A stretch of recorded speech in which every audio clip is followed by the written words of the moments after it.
Who are you? An easy answer is my name is Michael Koran, or Michael Korn, or Mikey. Who am I? Do you want me to answer, or you? I'm asking.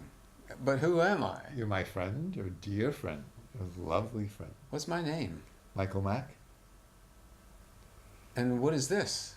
What are we doing? This is, thanks to you people, Be Live Television. This is AHA.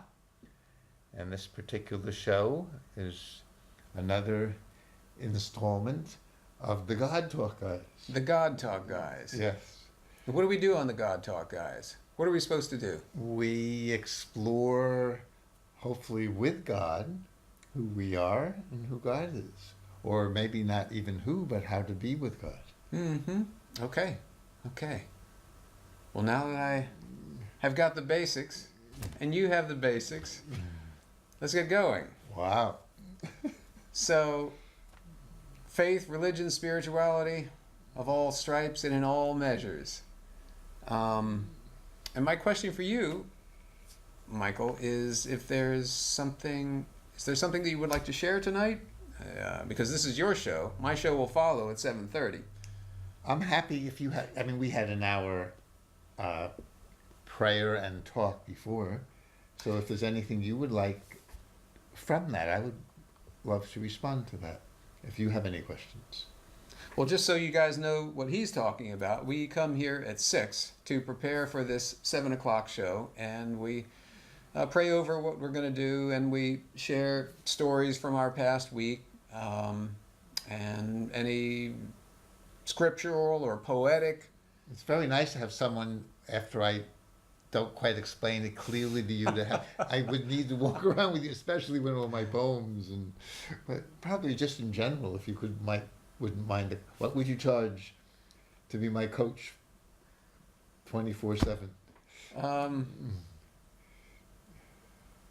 That's a really good question. What would I charge? Yes. What would I charge to follow around you with a megaphone explaining everything that you say? This is what he really meant. Yes.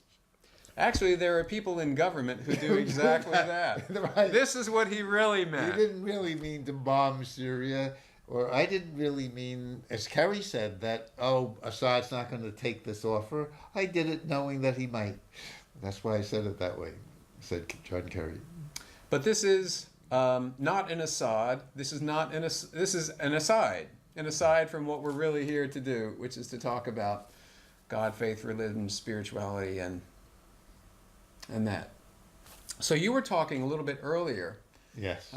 before we came on the show, about the disappearance of God for you recently. Yes.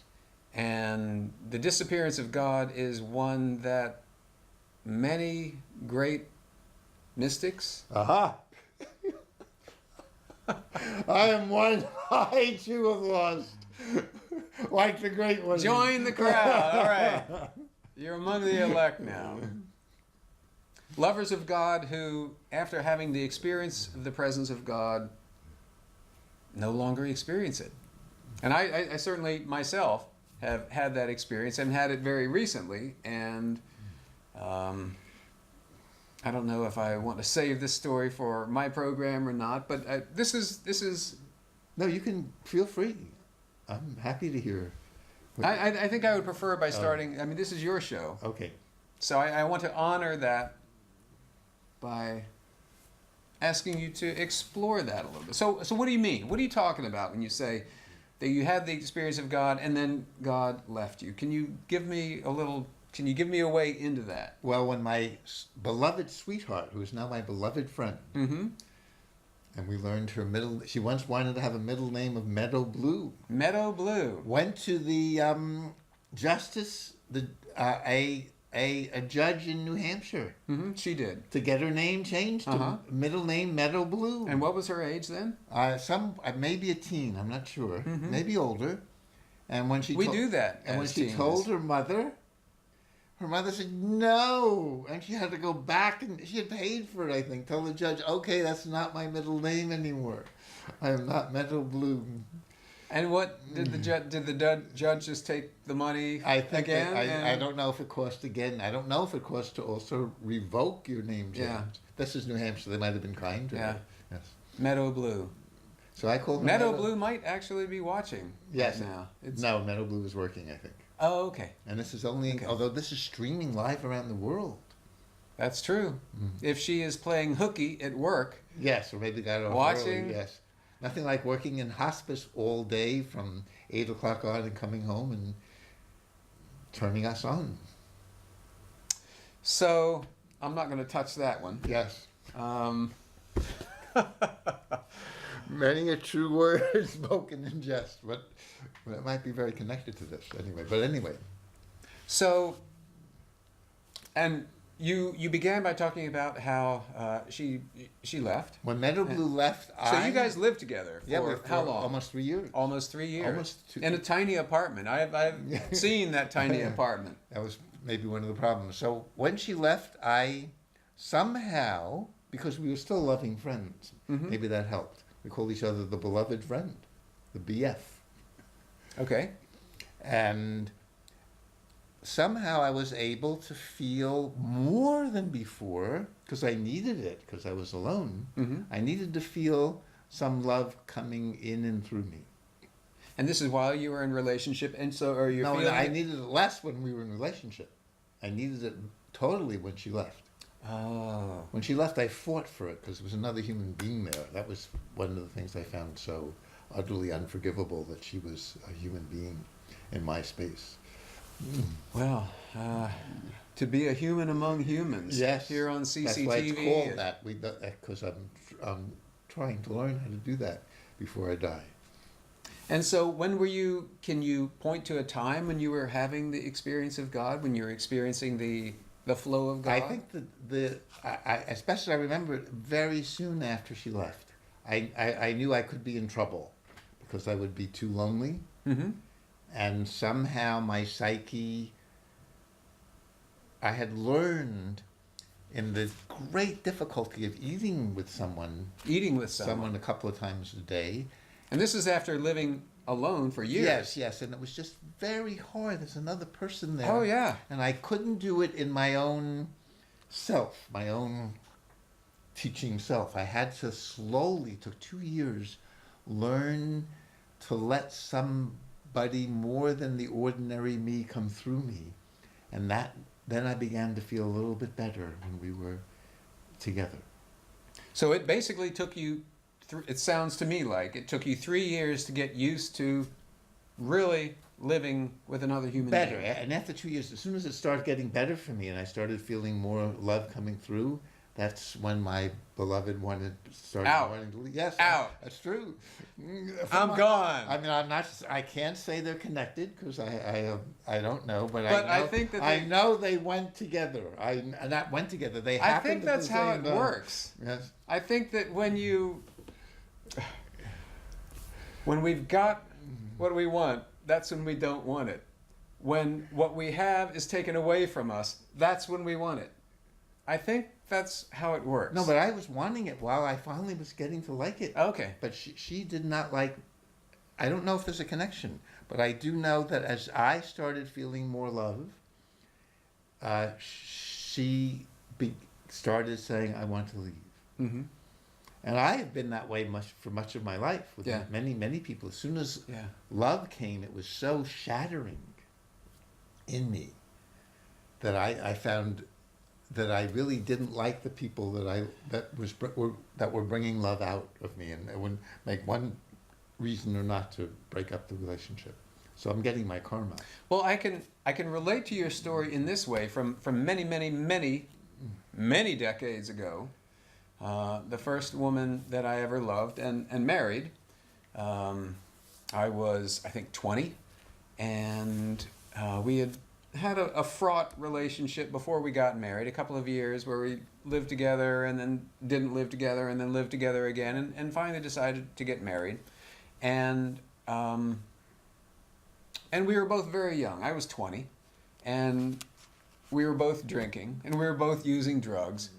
And so that didn't help. But I felt like I was finally starting to get a handle on what it meant to live in a tiny apartment with somebody else and to get my life together.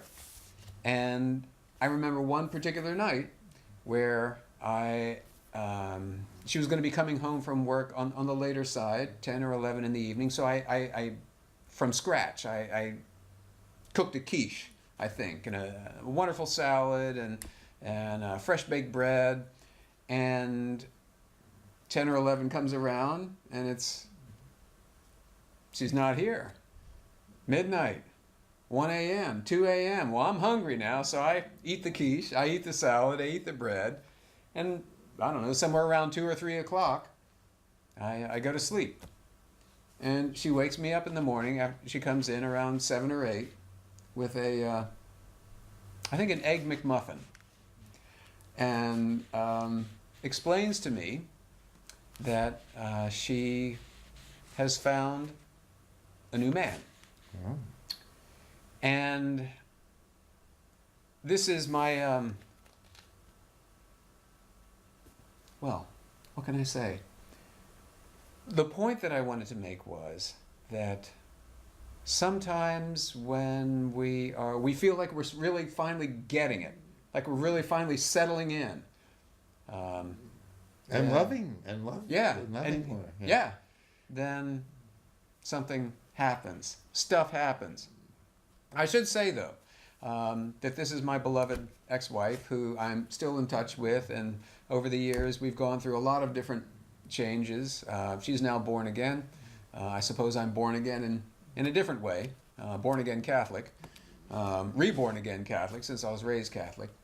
But, well, what can I say? That's what you do when you're 20. Or when you're 40 or 70. Yes. That's what we do. Yes. So God left you. Not only did your beloved leave you, but God left you too. No? The opposite. Okay, make clear. When Please make clear. my beloved left me, I knew from the past that this could be a very traumatic experience. And somehow, because I had learned, I'm guessing on these connections, I had learned through many trials to let a more of me or a larger me come through me.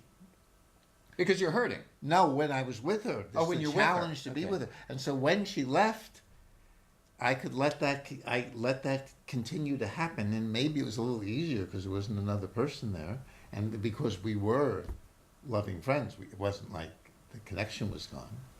And so that enabled me to feel her leaving, because I needed it so much, the flow of love or of God or of Tao, whatever you want to call it, continually. I needed it continually. If I didn't have it, even I could feel it. But what happened occasionally when I didn't have it, then I was depressed, feeling dead. So I really, really, really needed that, and I discovered I needed to feel it flowing through other people. I couldn't just feel it myself. Mm-hmm. I had to at least be open to feeling it coming from you, from your third eye, from your whole body and spirit. And then needing you, I needed connection much more, because I didn't have my primal connection and then the satellites. So you no longer were a satellite, you were a planet. I became very important or to a you. sun, and my friends did, and whether they left, some of them left anyway. But that was the beginning of this new experience of being with the flow, of whatever you want to call it. So,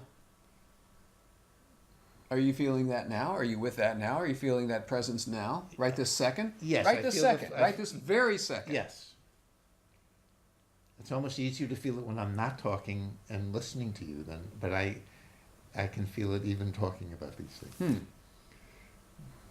The challenge that I find, because I usually experience it most and best when I'm in solitary communication, if you will, with God.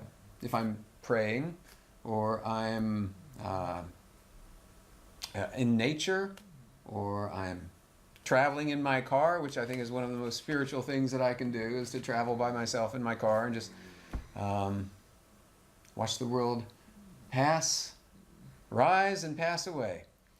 The challenge that I find is experiencing that also with other human beings and just going about my daily business. And in fact, one of the great questions in my mind is, because I've had the experience of being in prayer, of feeling this sweet and wonderful union with something, this loving connection with something that is so beautiful that I say, how can I have this in my life all the time? And maybe what prayer is a way of like dipping into that well and remembering that it's still there, and then being refreshed by it, going out into the world and taking whatever lessons or insights we learn while we're at the well, taking it out in the world and seeing where we can apply it. But I'm really captivated by this idea, and St. Paul, the apostle, expresses it as the idea of praying without ceasing. He exhorted the people in the new churches, in the new Christian churches, to pray without ceasing. And so I've asked, what does that mean? How does one do that? How does one keep the connection, the inner connection, alive and vital at the same time that you're going out into the world and attending to the business of the world? Do you have an answer? I have maybe an unusual answer. Oh. If we have time, yes, we do. So, in the Symposium by Plato. By Plato. The real name of the symposium is the drinking party. But the drinking party. This is the real name. That's the real name of it. I yes, see. In Greek. That's the literal translation. Yes, the drinking party. Yes, but the scholars didn't quite want to. Okay. The symposium sounds so academic and very nice. Yeah. The drinking party would have more of the down to earth folks. So in the drinking party. So long before there were PowerPoint presentations, there was drinking. Yes. Is that what you're telling me? There was the drinking party by Plato. Yeah. And Plato's interesting because he didn't know perhaps nothing about the Jewish tradition. Mm-hmm. He's writing about 500 BC, a little bit after Isaiah. Okay. So he certainly knew nothing about the Christians. He's actually writing in about Socrates died in 399 BC, so Plato was writing after that, about 20 years after that. Mm-hmm. And he has Socrates continually experience something of what you might be talking about, some kind of cosmic harmony that is beautiful and true and just in its balance. And Socrates wants us to experience this and then bring it back, the same thing you were saying, in order to, when we're working in political questions or personal questions, to be informed by this experience. Exactly what you say. And in the drinking party, they decide to talk about Eros. Okay. They say, okay, we've had all these talks about God and justice, and let's have another drink and talk about Eros. Let's talk about Eros. And so they take turns talking about Eros, and if we had time, which we don't, we could get together and talk about the whole drinking party. But one particular... Well, that's good. Because when you talk about Eros, as a practicing Catholic, I get a little bit nervous. Yes, well, but according to Socrates, they all talked about how Eros is so beautiful and brings harmony, it keeps people together, friends will die for each other if there's Eros, and so on. And Socrates says, well, we've been talking about it, but what is it? And where did it come from? And so he tells the story. Okay. And the story, he says, was told him by this priestess that he somehow makes up, Diotima. So he has a woman... Is it like a parable? Yes. Okay. A woman priestess telling him a story. And she says, Socrates, there was a big drinking party in heaven. Everyone was having a great time with ambrosia. Great stuff. And one god named Plenty or fullness or Mhm. multitude, Mhm. really full, really, was having a great time. And Poverty, who was not a god, was not invited to the party. Mhm. But she was lonely, like I had been. And she stayed out of the party, and when Plenty started staggering out of the party, she hooked up with him and created and conceived a child. And the child, according to the story, is Eros.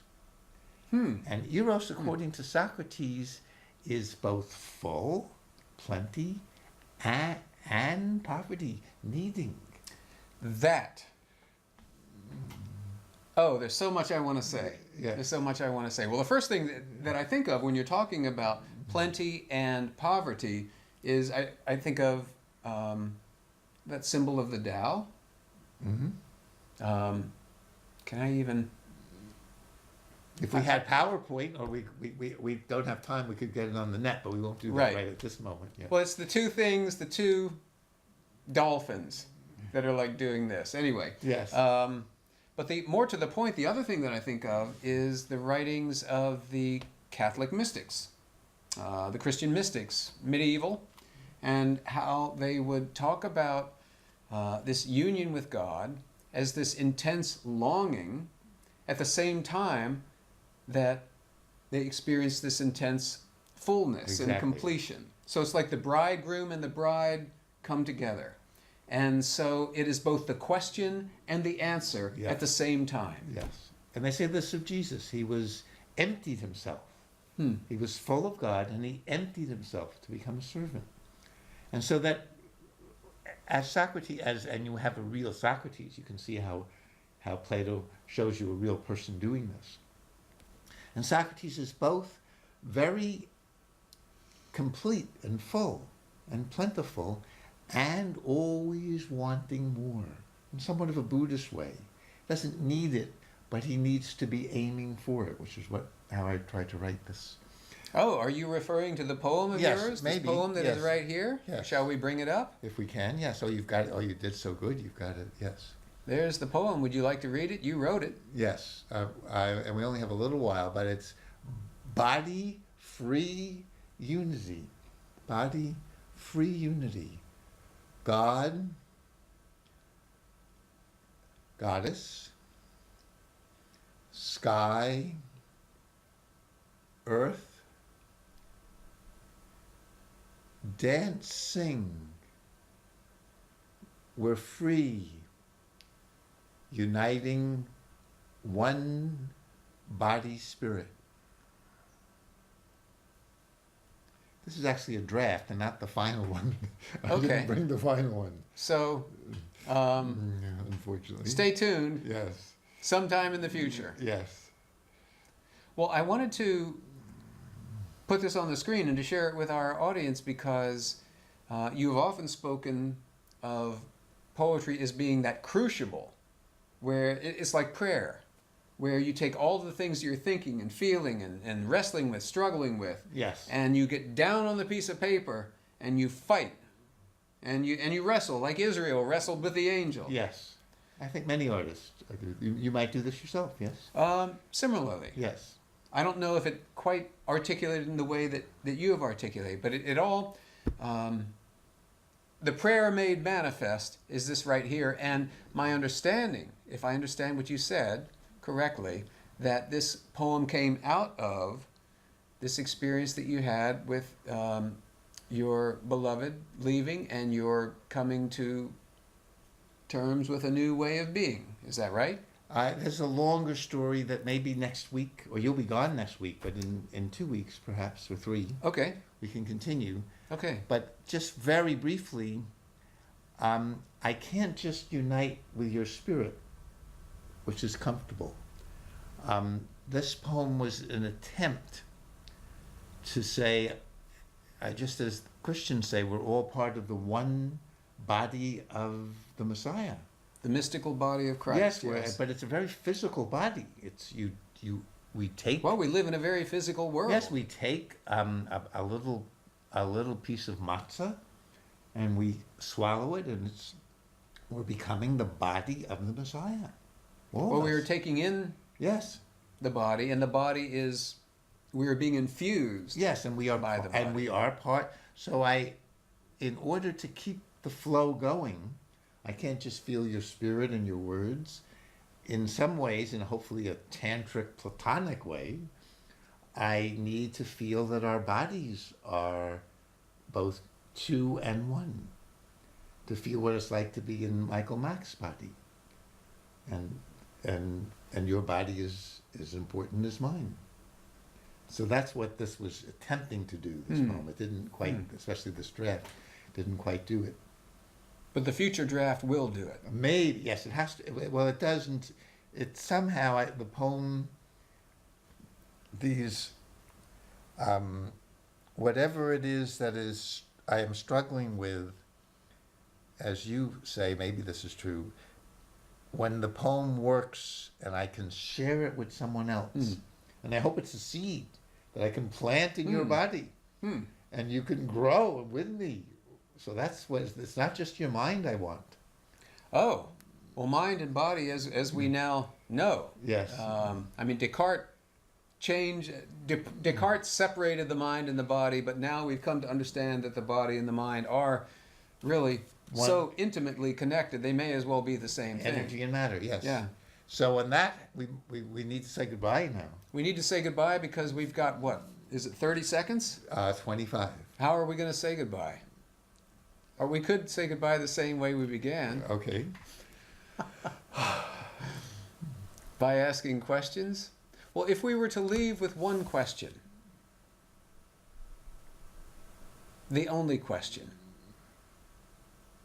the question that could transform our lives if we